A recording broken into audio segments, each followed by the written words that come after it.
Welcome to Penrose Learning, where we make understanding easy. You'll begin by making sure your Google account is active on the iPad. This saves time signing in later. Next, open Chrome or Safari. Modern browsers handle sites best, and go to Sites. Google.com. Tap the plus icon to create a new site and pick a template or start blank. Once done, name your site at the top so it's easier to track. Make sure to allow pop-ups and sign-in prompts so editing tools and media uploads work smoothly. You'll now construct the body of the site. Tap Insert to add text boxes, images, drive files, or embed code and media.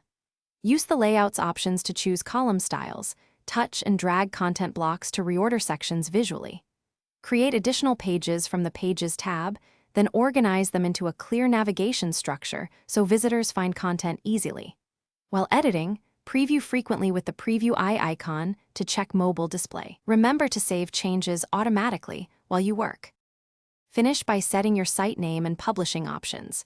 Choose who can view it and, if desired, connect a custom URL. Tap Publish, confirm the web address, and check the live version in the browser.